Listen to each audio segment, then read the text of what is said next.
Bonjour Frédéric, Bonjour. Évidemment, j'imagine que Joël Robuchon est Bien à la sûr. une de tous les journaux. Bien sûr, c'est Joël Robuchon, en effet, que vous retrouverez en couverture des quotidiens. Mort du chef aux 32 étoiles, titre Le Parisien aujourd'hui en France. Le chef aux 24 étoiles s'est éteint, écrit Le Figaro, parce qu'il y a différentes manières de compter en fonction des continents où les guides Michelin ne paraissent pas à la même date. Donc c'est pour ça qu'il y a des chiffres différents qui circulent depuis hier. Les Échos mettent tout le monde d'accord en parlant tout simplement du plus étoilé des chefs français. Vous trouverez aussi Joël Robuchon en couverture ou en page intérieure de journaux comme Libération, qui titre Purée.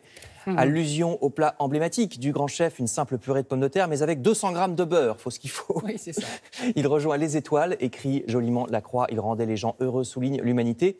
Bon, ce qui n'empêche pas les différents articles d'aborder aussi le sens des affaires du cuisinier qui savait manier aussi bien le beurre que l'argent du beurre. C'est le titre principal de Libération.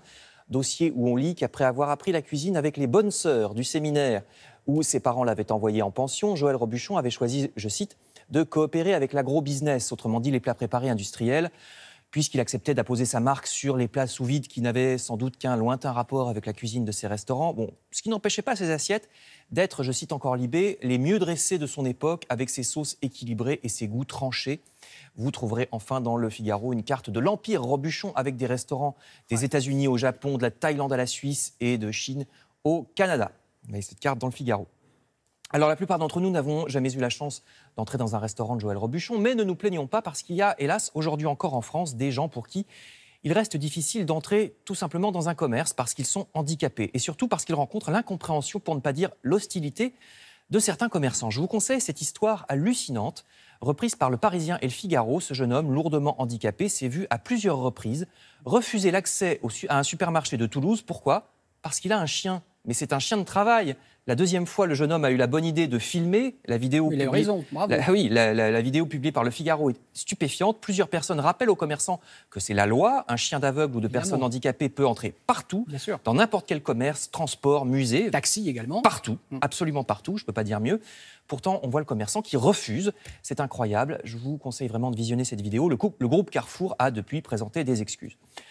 Excuses également de la part de la compagnie aérienne américaine Alaska Airlines dans une autre affaire. Cette fois, c'est un steward de cette compagnie qui a séparé un couple de messieurs, un couple gay donc, pour qu'un couple hétérosexuel, celui-là, puisse être assis ensemble dans l'avion. Alors le couple gay n'était pas d'accord, on lui a dit c'est ça où vous débarquez. Donc ils ont cédé, mais après, pareil, il y a eu des excuses. Vous avez vu que l'information est remontée jusqu'au New York Times. Oui, donc ça a fait du bruit aux États-Unis.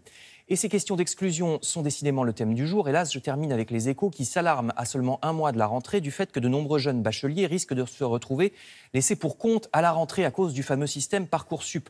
Parce que le système ne validera les choix que début septembre. À l'heure actuelle, seulement 59% donc des inscriptions sont validées. Par conséquent, les universités se retrouvent désorganisées. Vont-elles être submergées d'étudiants au dernier moment, des étudiants qu'elles ne pourront pas accueillir, ou bien, au contraire, ne feront-elles pas le plein, puisqu'elles ne savent pour l'instant pas du tout combien d'étudiants on leur demandera de prendre. Même les classes prépa qui débutent mi-septembre, voire début septembre, ne connaîtront le chiffre du ministère que, tenez-vous bien, le 27 août. Et encore, au départ, ça devait être le 5 septembre, mais ils ont protesté, soit quelques jours avant la rentrée. Ça promet une belle pagaille pour septembre.